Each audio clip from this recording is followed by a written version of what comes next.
नमस्कार दोस्तों, GS concept point में आपका स्वागत है। जैसा कि पिछली वीडियो में हम लोगों ने भारतीय संविधान के निर्माण के भाग 2 के तहत अंतरिम सरकार का गठन एवं उद्देश्य प्रस्ताव के बारे में जाना था, जो कि पंडित जवाहरलाल नेहरू के द्वारा 13 दिसंबर 1946 को प्रस्तुत किया गया था।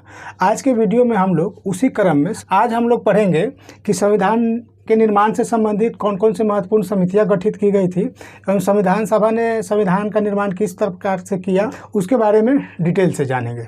तो सबसे पहले हम लोग दोस्तों जान लेते हैं कि संविधान के निर्माण से संबंधित कार्यों को करने के लिए एवं उनसे संबंधित विभिन्न मुद्दों पर विचार विमर्श करने के लिए कई समितियों का संविधान सभा के द्वारा गठन किया गया था। और इन समितियों में बहुत सी समितियां जो बहुत बड़ी थी और बहुत सारी समितियां ऐसी थी जो बहुत ही छोटी थी, अर्थात कार्य के अनुरूप जो है समितियों का गठन किया गया था। तो उसी संदर्भ में देखेंगे तो इस संदर्भ में संविधान सभा द्वारा जो गठित समिति थी उसमें से 8 ऐसी समितियां थी जो सबसे बड़ी थी, अर्थात उनका स्वरूप बड़ा था, और उसके अतिरिक्त अन्य भी बहुत सारी छोटी छोटी समितियां गठित की गई थी। तो जो 8 प्रमुख समितियां थी जिन्हें एग्जाम में पूछा जाता है कि इस समिति के संविधान सभा की इस समिति के अध्यक्ष कौन थे, उसके बारे में हम लोग जो प्रमुख 8 समिति है उसके बारे में जान लेते हैं। उसके अलावा भी 1-2 अन्य समिति के बारे में जानेंगे जो प्रमुख रूप से में पूछे जाते हैं। तो सबसे पहले हम लोग संविधान सभा की जो समितियां थी, 8 प्रमुख समितियां थी, तो ये जो 8 प्रमुख समितियां थी इनको आप लोग एक बार देख लेंगे और चाहे तो स्क्रीनशॉट ले सकते हैं। यहाँ से लेकर 8 समितियां हैं, यह प्रमुख जो थी, यह 8 बड़ी जो समितियां थी उनका यहाँ हमने लिख दिया है और उसकी चर्चा हम लोग करेंगे। तो देखते हैं दोस्तों कि सबसे पहले जो समिति थी 8 जो बड़ी समिति थी उसके बारे में हम लोग यहाँ देखेंगे।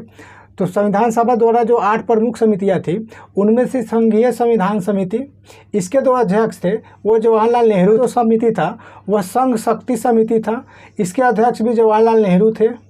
तीसरा जो समिति था प्रांतीय संविधान समिति था और इसका अध्यक्ष जो है सरदार वल्लभ भाई पटेल थे। जैसा कि आप लोग जानते हैं कि सरदार वल्लभ भाई पटेल देशी रियासतों के एकीकरण में अर्थात भारत निर्माण के क्रम में उनका महत्वपूर्ण योगदान था।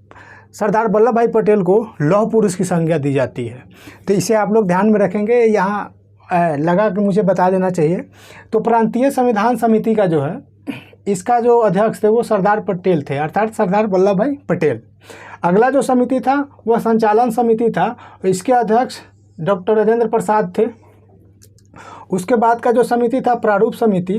संविधान सभा की जितनी भी समितियां गठित की गई थी उसमें सबसे महत्वपूर्ण जो समिति थी वह प्रारूप समिति थी, तो इसका जो अध्यक्ष थे डॉक्टर BR अम्बेडकर थे। अगला जो समिति था मौलिक अधिकार एवं अल्पसंख्यक संबंधी परामर्श समिति, इसके जो अध्यक्ष थे वो सरदार वल्लभ भाई पटेल थे। दोस्तों यहाँ ध्यान रखेंगे कि मौलिक अधिकार एवं अल्पसंख्यक संबंधी परामर्श जो समिति थी इसकी 2 उप समितियाँ भी थी। इन 2 उप समितियों में एक यह पूछा जाता है तो मौलिक अधिकार उप समिति और दूसरा था अल्पसंख्यक उप समिति। तो जो मौलिक अधिकार उप समिति था उसका अध्यक्ष जो JB कृपलानी थे और अल्पसंख्यक उप समिति का अध्यक्ष जो है HC मुखर्जी थे। और अगला जो समिति था वह प्रक्रिया नियम समिति था, इसके अध्यक्ष डॉक्टर राजेंद्र प्रसाद थे। उसके अलावा अगला जो एक और समिति था वह राज्यों के लिए समिति था, अर्थात राज्यों के लिए समझौता करने के संदर्भ में जो समिति था उसका अध्यक्ष जवाहरलाल नेहरू थे। तो इस तरह से जो 8 प्रमुख बड़ी समितियां थी उसके बारे में हम लोग जान लिए। अब इसके बाद हम लोग एक छोटी समिति है, मतलब अन्य समितियों इस 8 के अलावा एक था जो पूछा जाता है, कई बार पूछा भी गया है कि राष्ट्रध्वज संबंधी तदर्थ समिति के अध्यक्ष कौन थे। राष्ट्रध्वज संबंधी तदर्थ समिति के अध्यक्ष जो है डॉक्टर राजेंद्र प्रसाद थे। दोस्तों यहाँ एक फैक्ट है, मैं बता देना चाहता हूँ कि कहीं कहीं झंडा समिति के पूछा जाता है और यह UPPCS में पूछा गया है कि झंडा समिति के अध्यक्ष कौन थे, तो बहुत लोग बताते हैं JB कृपलानी, लेकिन वो गलत है क्योंकि UPPCS ने यहाँ पे झंडा समिति के अध्यक्ष के रूप में डॉक्टर राजेंद्र प्रसाद को माना है, न कि JP कृपलानी को। तो यहाँ आप लोग कन्फ्यूज मत होइएगा। तो राष्ट्रध्वज संबंधी जो तदर्थ समिति थी इसके अध्यक्ष डॉक्टर राजेंद्र प्रसाद थे। तो इसलिए यह फैक्ट महत्वपूर्ण हमने बता दिया और आप लोग इसको ध्यान में रखेंगे।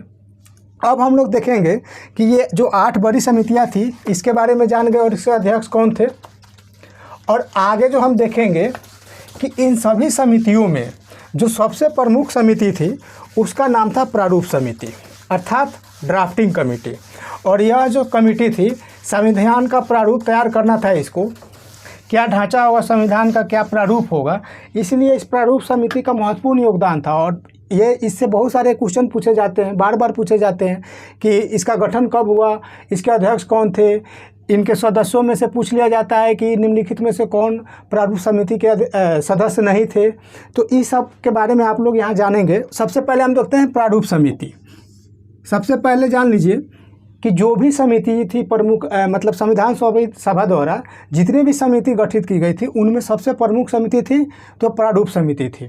तो प्रारूप समिति का काम जो था संविधान का ड्राफ्ट तैयार करना था, अर्थात प्रारूप ढांचा कि कैसा महत्वपूर्ण समिति थी। दोस्तों ध्यान में रखें। तो दोस्तों प्रारूप समिति के बारे में जानने से पहले हम लोग एक बात जान लेते हैं।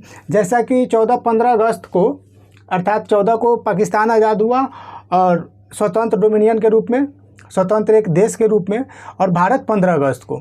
तो 15 अगस्त के बाद जो है जो संविधान सभा में हम लोग जानते थे, पढ़ा है कि 389 सदस्य थे। संविधान सभा के कुल कितने सदस्य थे? 389 सदस्य थे। लेकिन पाकिस्तान के विभाजन हो जाने के पश्चात संविधान सभा के जो भारतीय संविधान सभा के सदस्य बचे वो 299 रह गए, 299 रह गए। तो यह एक फैक्ट है, तो इसको आप लोग ध्यान में रखेंगे कि पाकिस्तान के विभाजन के पश्चात भारतीय संविधान सभा में कुल सदस्यों की जो संख्या है वह घटकर 389 से 299 रह गई। तो इसे आप लोग ध्यान में रखेंगे क्योंकि इसके आगे जो प्रारूप समिति बने की चर्चा होगी और बाद में जब संविधान को अंगीकृत किया जाएगा उस समय ये आप लोगों को सहायता मिलेगा समझने में। तो प्रारूप समिति के बारे में हम लोग जानते हैं। तो प्रारूप समिति का गठन जो है 29 अगस्त 1947 को हुआ था। ये भी फैक्ट याद रखेंगे, कब हुआ था? 29 अगस्त 1947 को, 29 अगस्त 1947 को। और यह किसकी अध्यक्षता में हुआ था? Doctor B.R. अम्बेडकर अर्थात डॉक्टर भीमराव अम्बेडकर की अध्यक्षता में जो है प्रारूप समिति का गठन किया गया था। अब इस समिति में कुल कितने सदस्य थे? तो इस समिति में अध्यक्ष सहित कुल 7 सदस्य थे। ये भी पूछा जाता है, तो ध्यान रखेंगे कितने सदस्य थे? 7 सदस्य थे। अब इसके अन्य जो सदस्य थे प्रारूप समिति के उसके बारे में जान लेते हैं।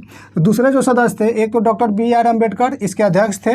अगला जो सदस्य थे वो N. गोपाल स्वामी अयंगर थे। तीसरे जो सदस्य थे अलादी कृष्णा स्वामी अय्यर थे। चौथे जो सदस्य थे डॉक्टर K.M. मुंशी थे।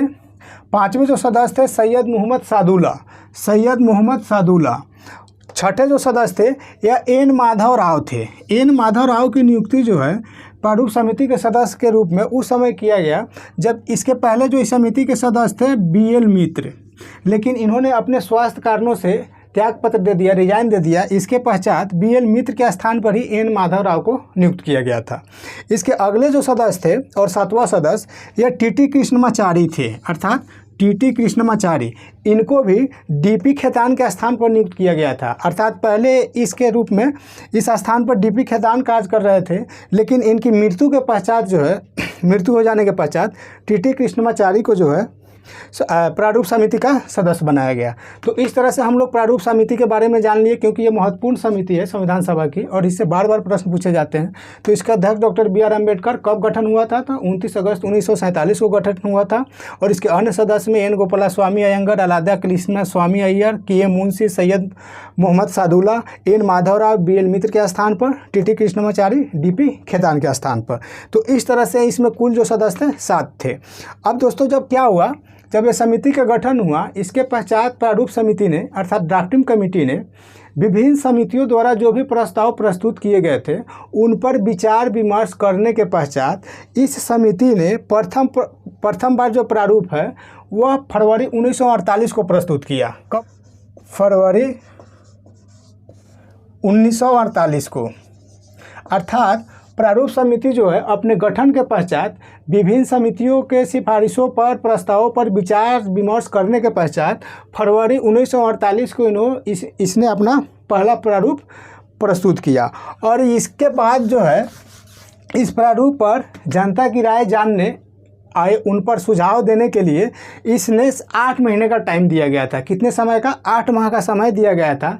इसके पश्चात पुनः जो है दूसरी बार प्रारूप जो तैयार कर प्रस्तुत किया गया था तो वो अक्टूबर 1948 को। अक्टूबर 1948 में जो है जो जनता द्वारा एक और विशेषता है हम बता देते हैं। जैसे यह कहने के लिए कहा जाता है कि भारतीय संविधान का निर्माण जो है संविधान सभा के सदस्यों के द्वारा किया गया था विभिन्न समितियों के माध्यम से, लेकिन दोस्तों अप्रत्यक्ष रूप से इसमें भारतीय जनता भी शामिल थी।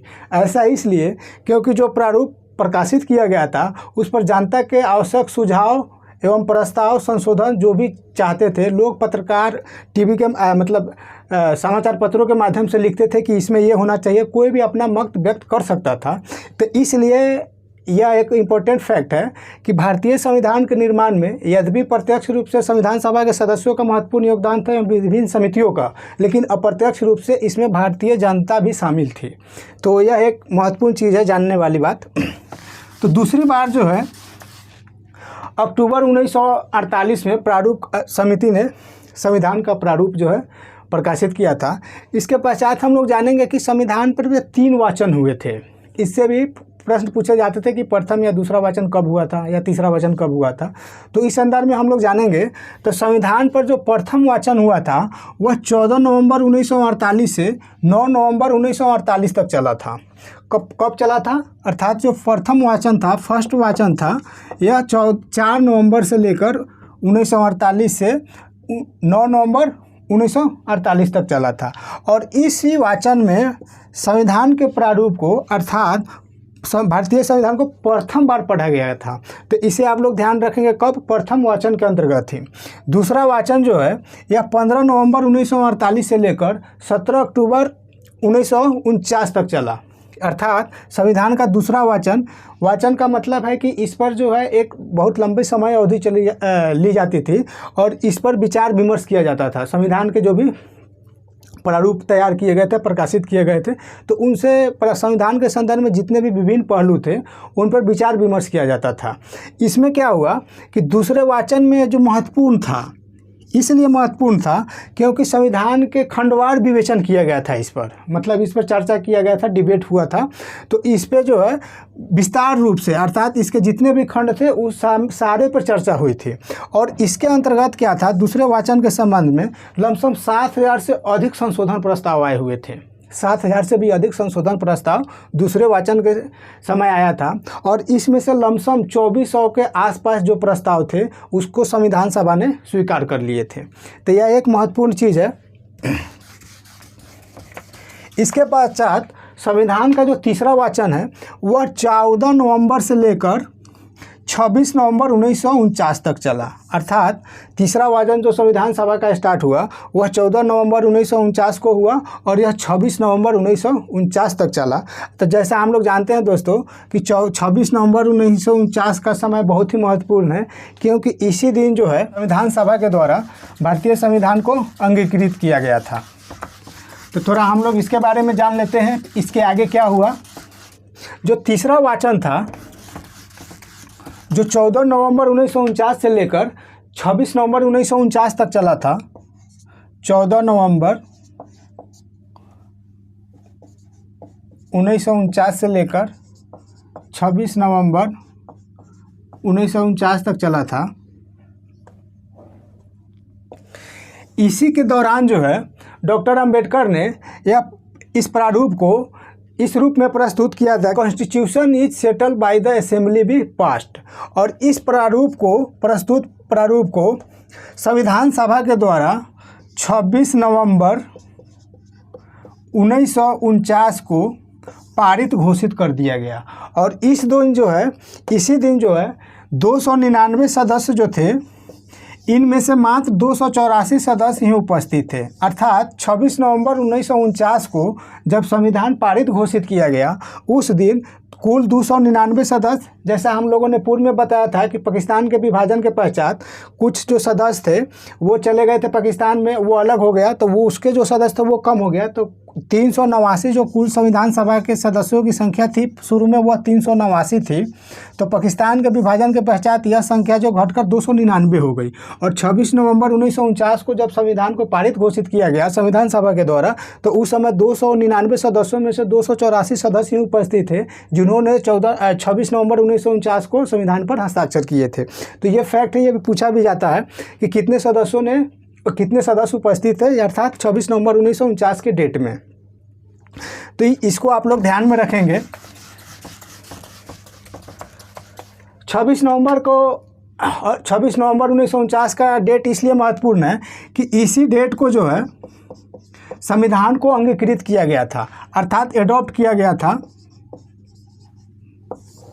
कब किया गया था, यह पूछा जाता है कि संविधान को कब एडॉप्ट किया गया था। तो 26 नवंबर 1949 को ही संविधान को एडॉप्ट कर लिया गया था। इसके पश्चात क्या हुआ, संविधान के कुछ जो प्रावधान थे यह 26 नवंबर 1949 से ही लागू हो गए।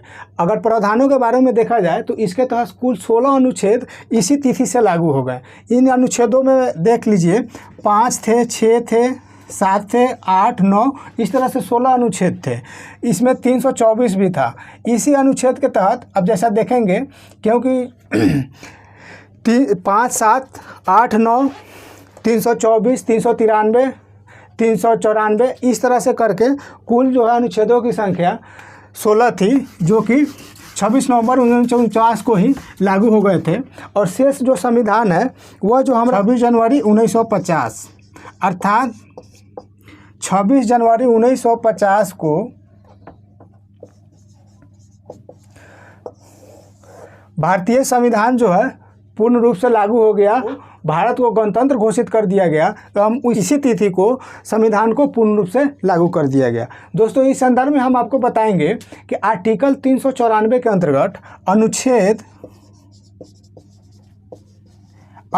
394 के अंतर्गत, यह एक फैक्ट है इसलिए आप लोगों को बता देना चाहता हूँ, 394 के अंतर्गत जो है संविधान को अंगीकृत एवं लागू होने की तिथि का उल्लेख है। तो अंगीकृत होने की जो तिथि का उल्लेख है वह 26 नवंबर 1949 और लागू होने की जो तिथि है वह जो है 26 जनवरी 1950 है। ये 26 नवंबर 1949, ये 26 जनवरी 1950। तो 26 जनवरी 1950 के संदर्भ में भी कुछ इंपॉर्टेंट फैक्ट है वो भी बताएंगे, और 26 नवंबर 1949 के संदर्भ भी महत्वपूर्ण फैक्ट है वो भी बताएंगे।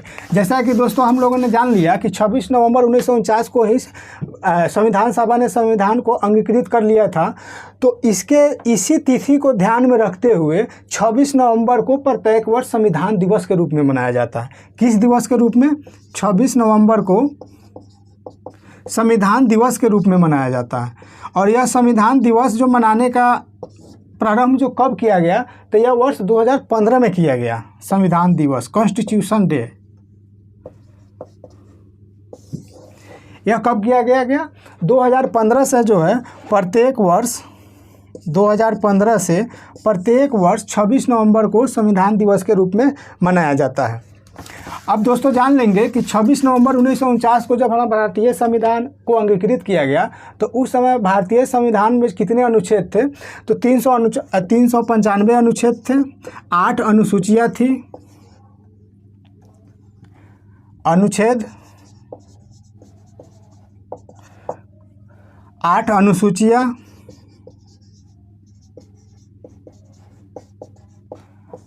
एवं 22 भाग थे। अर्थात इस तिथि को जब संविधान को अंगीकृत किया गया उस समय 395 अनुच्छेद, 8 अनुसूचियाँ एवं 22 भाग ये पूछे जाते हैं, इसलिए इसको आप लोग ध्यान में रखेंगे। दोस्तों, अम्बेडकर के संदर्भ में जो प्रारूप समिति के अध्यक्ष थे उनके बारे में भी एक दो चीज़ महत्वपूर्ण है, वो मैं बता देना चाहता हूँ। पहला कि डॉक्टर अम्बेडकर जो है संविधान सभा के सदस्य के रूप में प्रथम बार अर्थात 1946 में जो है यह पूर्वी बंगाल से निर्वाचित हुए थे। पूर्वी बंगाल से निर्वाचित हुए थे। तो जैसा कि हम लोग जानते हैं कि 15 अगस्त या 15 अगस्त को भारत के विभाजन हो जाने के पश्चात पाकिस्तान का भाग अलग हो गया और जो संविधान सभा के सदस्यों की संख्या थी वह 389 से घटकर 299 रह गई। तो उसी के तहत यह पूर्वी बंगाल जो है यह पूर्वी पाकिस्तान का भाग बन गया, अर्थात यह पाकिस्तान के हिस्से में चल गया। तो डॉक्टर अंबेडकर को पुनः संविधान सभा में शामिल करने के लिए कांग्रेस की तरफ से और महात्मा गांधी के कहने पर कांग्रेस जो है इन्हें एम.आर. जयकर एक सदस्य थे। एम.आर. जयकर ये कांग्रेस के सदस्य थे। इसके पश्चात क्या हुआ कि डॉक्टर अंबेडकर को मुंबई प्रेसिडेंसी के जो पुणे सीट था, पुणे सीट, यहाँ से एम.आर. जयकर यह जो थे कांग्रेस के सदस्य थे। तो इनको क्या किया गया, डॉक्टर अंबेडकर को संविधान सभा में लाने के लिए एम.आर. जयकर को रिजाइन दिलवाया गया। अर्थात एम.आर. जयकर ने अपने सीट से त्याग पत्र दे दिया और इसी सीट पर उपचुनाव के माध्यम से डॉक्टर B.R. अम्बेडकर को पूरा निर्वाचित करके संविधान सभा में शामिल किया गया था। तो यह एक महत्वपूर्ण फैक्ट है जो आप लोगों को बता दिया गया। अब आगे हम लोग देखते हैं, जैसे 26 जनवरी 1950 को ही गणतंत्र दिवस क्यों मनाया जाता है, अर्थात 26 जनवरी 1950 को रिपब्लिक डे क्यों मनाया जाता है और तिथि को क्यों नहीं मनाया जाता है, यह परीक्षा में पूछा भी गया है। और इस संदर्भ में एक महत्वपूर्ण तथ्य है कि वो बता देना चाहता हूँ कि कांग्रेस के लाहौर अधिवेशन में 1929 के कांग्रेस के 1929 के लाहौर के अधिवेशन में 1929 के लाहौर अधिवेशन में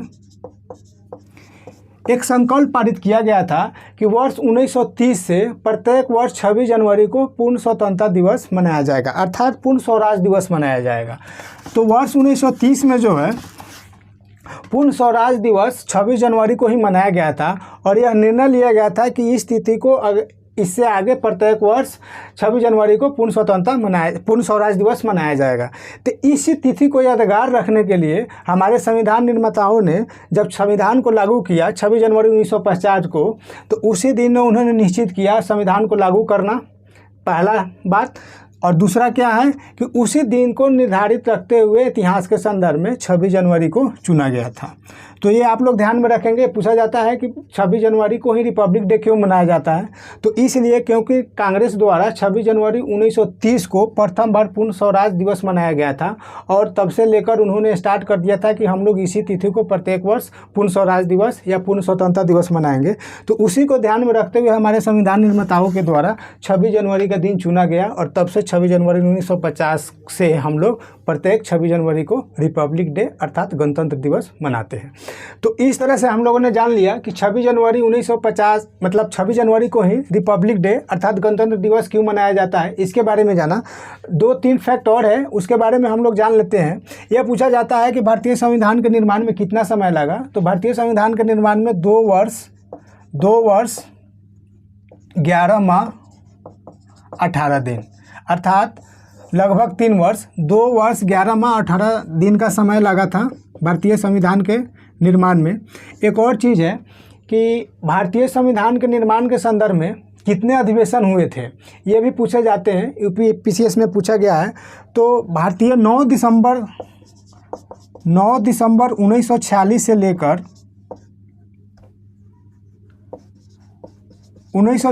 लेकर 26 नवंबर